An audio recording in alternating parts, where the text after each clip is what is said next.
it's the Cooper in the pocket. Yeah.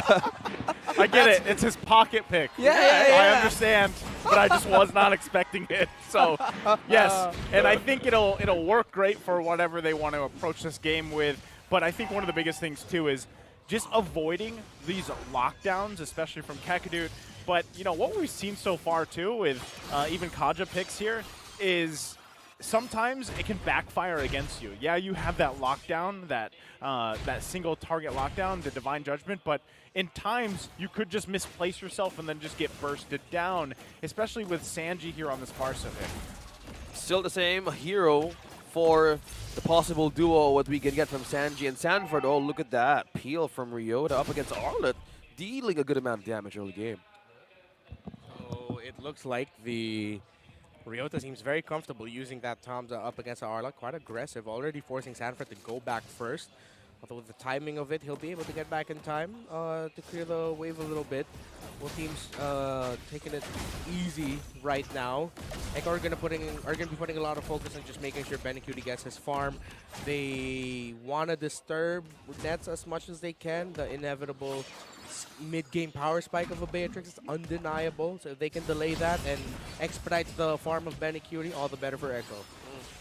Speaking of better way to put this, Onyx Philippines, this is the only team that I mostly noticed that if something doesn't work game one with their own draft, they still lose in game number. There's something that they keep on working on that. Yeah. It translates to something good. Yeah, just slight adjustments here and there. It seems like the always do idea it. for Onyx when it comes to their drafting. Look at the positioning here. Sensui. Ryota, on the other hand. Yawi doesn't have the level 4 yet, so he's just trying to zone Kakadut out here. While that turtle's going to be about half health. Sanford getting in position to allow Carl Teasy to jump in here the best he can. Sensui does secure it. There's the Divine Judgment on Carl Teasy. Nothing else going to happen here. No first blood, but first turtle going in the hands of Onyx. Yeah, great call there by Onyx to contest that, be aggressive with it. You can't let Echo set the tempo, and so far, Onyx are the ones setting it. I wonder where they're going to be going up next. Seems like the next sequence might happen in the gold lane or somewhere in the jungle, somewhere near the river. Yeah, look at the damage onto Benecutie. Almost trimming down his HP to 1 by Super Friends on his level 5. Now that's a Valentina they need to work around. But there could be a jump here. Yawi still securing most of the edges. Now they're looking for something for the laning stage that they can push with Benecutie. Oh, Kakadut. Easy. He's going to get caught out here, but can he survive? He can't. Sanji grabs the first blood. Onyx was just around the corner. They couldn't get there in time. Yawi just going to force them back here. Yeah, a bit of a gambit there. People are probably wondering, wow, what was Benecutie doing in the mid lane? Nets got a lot of gold from the energy shielding, but Echo actually got to cover their bases. And because of the rotation that Echo showed up, I don't think Kakadut expected that he would get caught out like that in the jungle. So it was a bit of a gambit, although it did work out.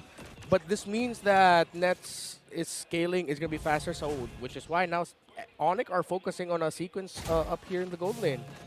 And again, this is one of the comfort picks of Nets that we've seen back in Season 10. Oh, Look at that. Wow, Yawi going to go in with that flicker too. Net's going to get shut down here in the top side.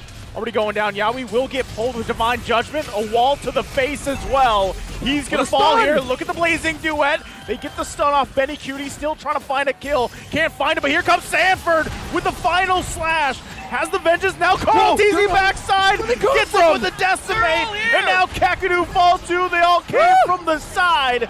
And now looking for more. Carl Teasy falls. Now it's Sanji. The overzealous commitment turns into a couple kills as well for Onyx. And that will most likely turn into a turtle for them as well. Overzealous, definitely was Echo there. Although that looked great, Onyx countered that beautifully. Man, that stun onto the bush. How do you even see what's coming? And then they perfectly timed it to counter one member of Echo, and it turned to, well, dust. And how did they respond? And Echo is on point with giving reinforcements. Yeah. But now Onyx is likely setting up everything. Yeah. We also have to commend Nets there. Actually, he was the one able to land the kill onto Carl Teasy with a snipe. The vision was provided by Sensui. The last time we saw Carl Teasy was he used his kill to get past the wall of the Grok, but then Nets, with the vision, with sights on Carl Teasy, landed a snipe on him. Now Nets is starting to have a normal day, and I hope he keeps on getting it, because now we're looking on points to climb back up. Again, one is ranking 2, one is ranking 5. This is about the playoffs, Jim, that we're talking about. Yeah, and it's normal to see this happen in a game we're in at around the 5th minute mark. If things goes well for a team, if a team with a Beatrix versus a Claude can help their Beatrix farm up, then the lead will balloon to around an 800 to 1,000 goal difference in favor of the Beatrix over the Claude. So this is just, as you said, a normal day, not only for Nets, but for the Beatrix versus Claude matchup in the gold lane. Yeah, comfort pick on the hands of Onyx Philippines. 1.3k gold lead. Now let's look on possibilities. Now they're eyeing on the gold lane pressure. Or remember, Okay, yeah, we're gonna go in again. He's gonna get bullets to the face. Oh! Sensui gonna get shut down with a feathered airstrike, and now Carl Teasy still looking to continue. Gonna get out in time. Kekadu burning that flicker as well. So they lose the turret on the bottom side. Echo coming out with a little bit of win there, top side, and trading objectives. Yeah, Kekadu burned that flicker because he wanted to Divine Judgment Carl Teasy, but the animation of his skill knocked up Kekadu just in time. It was an unfortunate coincidence that the moment he flickered in, you knew that he was going to press that Divine Judgment, but the knockup from the Martis came out first. Kekadu managing to utilize everything, even for animation of the skill, even Akaja. It works! Yeah, it worked. Well, it didn't work out well for him there. Yeah, that time it was Carl Teasy. Yawi gonna jump in again. Sensui secures it. Carl Teasy gonna get punished here. Now Yawi running for the hills. The team here trying to help out. Nice final slash, but not gonna be enough. Net's gonna get chased down by Sanford. Still looking for the kill. He grabs it as he falls as well. A 1-for-3 trade in favor of Onyx. All goes well for Echo, though they were able to take down the marksman, but Onyx definitely the clear winner there. They're still going to be able to push down the mid lane. Good effort by Echo to at least take down Nets to lessen the damage of this push. But again, another beautiful Retribution duo win for Sensui. Man, Sensui really has it in his hands. Up against Carl Teasy, he remains unfazed. And looking by the items, I say they had a good start entering mid-game. Yeah, you know, plays like that is what needs to happen for Onyx Philippines. We talked about momentum. They clearly have had it up to this point. They just got to continue building on it, right? And then punishing Echo to take them to a game 3. And you guys already talked about it. You know, Nets is doing a rather good job at positioning. Eventually, he's going to get chased down with as many tools as Echo has. So Nets eventually will have Wind of Nature at some point, right? Yeah. Which then will help him last a little bit longer. He's got the flicker as well. So at some point, too, Onyx starts to need to commit some resources to peel for Nets, especially on these initiations. They're going to find Carl Teasy, though.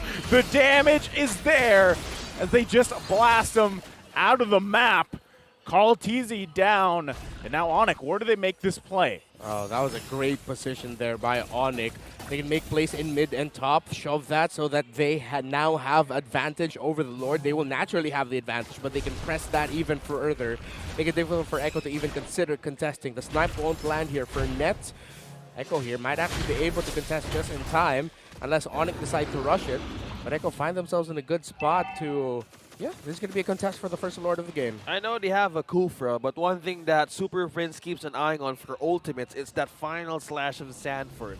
And one way of breaking down the invade and jump of Echo is like putting them into a corner, and that breaks everything down. And that's just they want to keep on doing it, and they have good angles to point at. Specifically Nets on that last Lord fight, man, he got really good angles. Yeah. And right now he is at a good angle for himself to keep safe. Benny Beauty staying back. Of course, again, naturally, the Claude will be behind 1,000. Nets already on the way to, or maybe already built that. Seal play, they heard it. Wow, they're coming to sandwich down. The flicker's going to come through. Kekadu does find the pole here. Carl Teasy's in trouble. Still able to survive, though. He falls back for now to the orange buff. And ultimately, nothing happens, even with the initiation from Onyx there. 3 ultimates down. Yawi still has the one way of punishing this. Oh, that's a knock-up. Oh, that is almost hurting from Nets. Yeah, Onyx right now taking their time, even though they saw that Carl Teasy was low. No information as to where the jungler of Echo is on the map, so Onyx cannot rush this. Oh, but that's a good stun. And they're still, okay, Yawi's going to jump in. Not able to find the connection he's looking for. Sanford now in the focus. Ryota here has the Vengeance pop. Still able to survive for quite a while before falling here. Now Lord gonna be the focus. Can they capitalize on it? Carl Teasy pushed out. Sensui securing the Lord. And Sanford running back to base here with the team. A great instincts there by Onyx.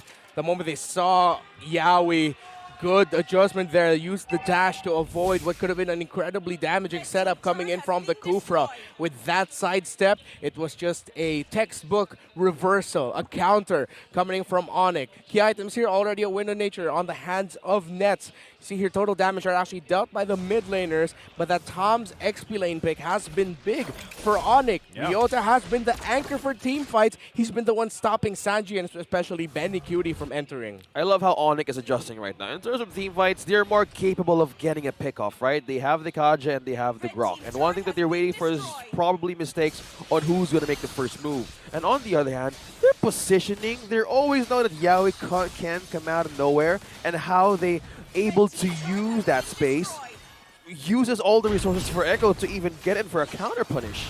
Right now, they're going to be assaulting this top side. We'll see if Echo can actually defend. The flicker comes through. There's the pull on Sanford. He's trying to get out of here. Sanji dropped the feathered airstrike. Lord's still going to be up. They lose the turret. There's the damage. Yaoi has the immortality, but it's going to fall to Nets. And now Echo on the defense. Carl Teasy looking for a cutoff here. They can't find it just yet. Now Benny Cutie going to focus on Sensui. The backup is there, though. Echo not wanting to take this fight. Carl Teasy going to have to get back to his team here. Sensui trying to just show some face. The rest of Echo going to defend the mid lane for now. Yeah, Yaoi's just struggling right now to be in the front line.